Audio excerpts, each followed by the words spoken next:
And you're most welcome back. As promised, we have our guest in studio. Mr. Tonye Cole is going to be speaking to us this afternoon, but I think it would do him a grave injustice if I do not tell you a little bit about his very extensive and very impressive CV as well. Now, he is the co-founder and executive director at Sahara Group and Energy Group. He serves as a board member for a number of companies, including Atlas Mara, Bloomberg TV Africa, Enactus Nigeria, Nigeria Shippers Council, and Digital Jewels. He's a member of the World Economic Forum's Partnering Against Corruption Initiative and also the Private Sector Advisory Group of the United Nations Sustainable Development Fund. He also won a Lifetime Achievement Award very recently in the United Kingdom, as well as an Africa Energy Award as well. Ladies and gentlemen, he has many accolades under his wings, and today he's chosen to spend his Christmas afternoon with us on Hello Nigeria, and of course with you out there watching us. Please make very welcome Mr. Tonye Cole. Thanks for joining us. Thank you for joining us. Thank you very much. So it's good to have you. How did you get here? Did you have any fuel issues? Did you have fuel in your car? That's a very good question. How nice. Yes, I did have fuel in my car. And my driver had to go for a couple of hours before he could get the fuel. Wow. So, yeah, it affects me too. I was going to say, no one would imagine that your driver has to queue for fuel as well. Yes, he had to. He had to. So, but it's one of those things. Yes. It's unfortunate that it happens this time every year. I think it can be avoided. It's avoidable. It requires planning, it requires logistics, and it requires an understanding that the market is not static. A lot of times we think that it's a very static market because in Nigeria you have a very static price all through. But we're dealing with a market that is very dynamic, and so people have to be ready to plan. So how is it done in other climes? We're also oil producing. Refineries never produce to optimum capacity, and we spend so much money on turnaround maintenance all the time. So maybe if our refineries were working, it would reduce the burden of importation. True. So first of all, if your refineries are going to work, then you have to, at the same time, be ready to have a fully liberalized sector, yes, which would then allow the private sector to come in and determine invest the fully in supplying of petroleum products. So once you don't have that, if you have a market that is fixed, you have a fixed market, fixed price and all of that, then understand almost immediately that the dynamics of that means that you're going to have to subsidize throughout. Now, if you're going to subsidize, then you must be ready to pump in a lot of money when the price is going to be high, like now. So when you get towards December, the international price of product goes really, really high. So you have to pump in a lot of money.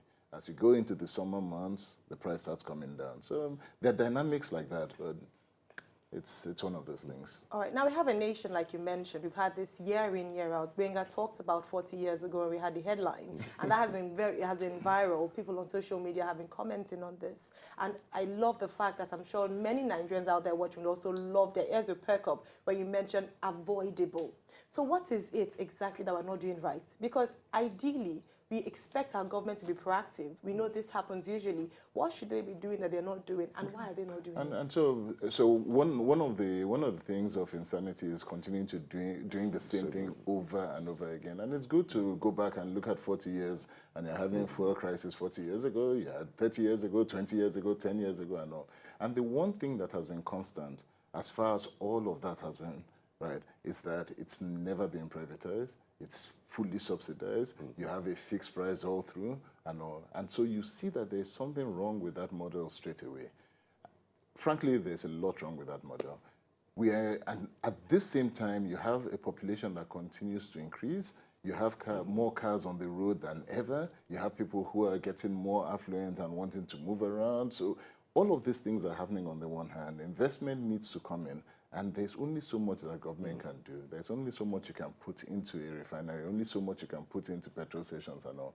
Now, government has gone out of the aspect of, well, they had gone out of the aspect of retail and all. Today they're back with NNPC. Just a few mega stations. But a few.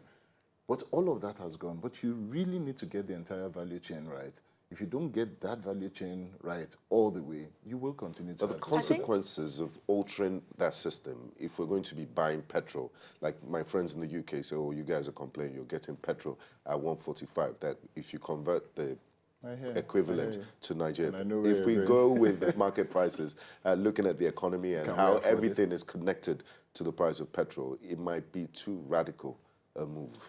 So, and if you go back 40 years ago, go read the headlines and you will see that that was exactly the same complaint then. And it's the same complaint that you would have tomorrow. So we should have swallowed the bitter pill. And you have 40 to, years and ago. that's the point. At some point, you know that you have to do it, and there are ways to mitigate it. There are ways for you to, you can either do something immediate, which is a shock to everyone's system, or you can be serious about it and spread it out and decide that, you know what, this is where we're going. And you can deregulate over a period of time. It really doesn't have to be shock and awe immediately, but you can do it. But you must know that you're going to do it. The truth about this whole thing is that one day it's going to happen. It doesn't matter how long it takes. We hope one day that the Nigerian public generally will just wake up and say, you know what, we've had enough. What's the plan? Show us the plan and agree that this is how we're going to do it. But every time we started, you know, right now, if you tell anybody anything, they're going to be willing to take it. But as soon as things start easing off again, we forget. Everybody's going to forget. You ease off and you will forget. So another sector that has a lot of challenges also will be the power sector. Absolutely. And we've been battling this for years. First of all, do you think that the involvement of the private sector would do us a great justice, or has it done us a great justice, or what are the necessary steps we need to take? Because we have elections coming up in 2019, and there are many people who would come and tell us stories of power, and we might not see results again. Okay, and so they're parallels, and they work in exactly the same way. And what you see happening in the power sector, you would see in the petroleum sector. It's parallel. It's exactly the same. Now, what has happened is that you found that at the distribution end and the generation end, you totally deregulated that aspect of it. And you allowed the private sector to come in. Now, you found out that as soon as that happened, investment came in. But there was an issue of pricing on one end, which was a tariff issue. And that was closed down and held. Now, once that happened, you almost immediately found out that investment slowed down. I need to make my money. Yeah, because they need to. And so when you look at the power sector today, there are so many issues in the power sector, irrespective of the fact that investment has come in, they've ramped up. And I know most people still complain a lot about power, and they complain about distribution companies and all. But if they really sat back and they were true to themselves, they would also know that there has been improvement in it. It's not where it used to be. Yes. Okay, they know that. However, that marginal improvement has been with a lot of stress. Now, imagine what could have happened if you had a proper plan as to how you were going to get out of it, deregulate it completely, do not fix prices the way it's fixed right now, which doesn't work. Yes. You know, so there's a lot of work to be done. So I see the similarities or the common factor between both, and that's government still trying to control what should be completely or totally deregulated. And I believe that this is a conversation that would not just end here, because like you said, if we continue like this, it's a conversation we'll keep inviting you to come and talk about, giving the same advice, and hopefully the government doing something. Now, away from that, because today is Christmas Day, and we want to talk to you. We want to get to know on your call, the way that people out there do. I'm going to ask you a question right now and throw you right into it. So 2019 is coming to election year. We know you speak very, very passionately about the Nigerian government and Nigeria as a whole. You have the Neymar Youth Empowerment Initiative, and you're very passionate about that. Are you looking to run in 2019, or would you consider running at any time for public office? Okay, so the answer to both questions is this. When it comes to any kind of public office, elective office and all of that, I don't know anybody who within the formal gambit, if you do it right, would not be interested in serving the country. I don't know anyone. Now, the question that most people have is that, can I, if I decided to go into politics, survive within this framework the way the framework is? And I don't think the framework is right for most people who want to come in. So the first thing that we have to do, which is where we've been working on, is how do you address this framework that would allow any one of us on this, in this room now to get up and say, you know what, I believe in the politics of the day, and I can go there to make a change. Make a change, whether it's as a councillor, as a local government chairman, as a state governor, as a president, as a senator, whatever. Now, you find that a lot of people are reluctant in doing that because they think politics is dirty, and I think that's where they have a big, big problem. And if you're not part of a word, if you're not part of the politics at the grassroots, if you're not even interested in how all of that works, then you have a big problem. So our responsibility is to educate a lot of people to say that you can't sit on the sidelines and you have to step and move forward. And that's what, I believe that's what we're doing at this point, is moving for people to come in. So as a follow-up to that question she asked, we've seen the success of the Not Too Young to Run bill, and now we've seen more young people clamoring for positions in politics. Are we looking to see more young people in 2019? Yes. And if yes, is the system ready? People often say that they would come up, but the system is set up in such a way that at the end of the day, it's going to be a competition between just two people. Are we ready for young people? And I Do would you like think to Nigeria is ready to piggyback embrace on them? what Olive just mentioned. Earlier this week, a 31-year-old was elected as president in Austria. We have Macron in France, is on the 40. Is it just a young people thing? If we elect young people, would it change things? Or it's still back to your structure issue? And I think it's a structural thing. You can get young people that would do absolutely terrible things, okay? And you can get old people that can do very good things. So it's not an age or demographic thing as such, but you have ideologies, you have beliefs, you have understandings, you have understanding of structure. But one of the questions we never ask is, what has the person done before? What's your pedigree? What's your antecedent? What are you showing? You know, you just come up and what do we always ask? I'm from the north. I'm Christian. I'm Muslim. Is the I'm north from the side south. to rule You know, this time?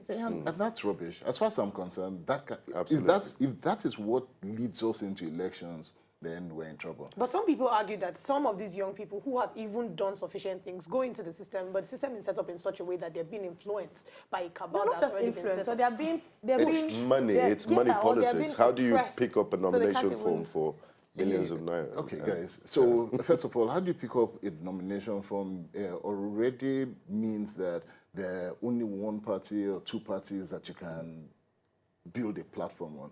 And I don't think that's the case. I believe that there are other avenues with which to go through. So we have two main parties, and that's the truth.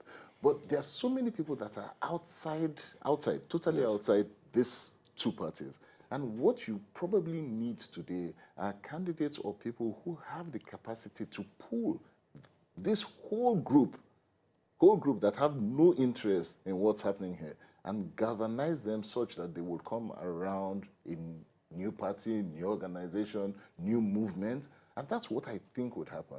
I think that people are so Yeah, because they're both sides of the same street. You see a lot of cross-carpeting. And they're just the same. yeah. It's not.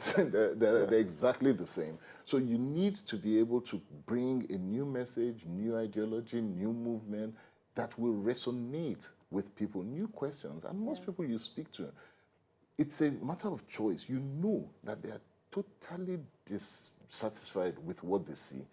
But nobody has really presented an alternate option for them to say, okay, you know what, this is what, Something different. and this is totally different. Yeah. And that's what it's about. If the young people today who have the voice, who have Instagram, who have social media, who have all of that, can come together and begin to ask those questions to say, this is what we want versus this, I think you will see a huge difference. All right, fantastic. Oh my goodness, I wish we had There's more still so much. time to speak to you, because we haven't yet gotten to speak to the man. And I'm hearing noises in my head saying that we have to bring you back. Yes. And I know getting you today was a Herculean task. So I don't know what we're going to do to bring you again.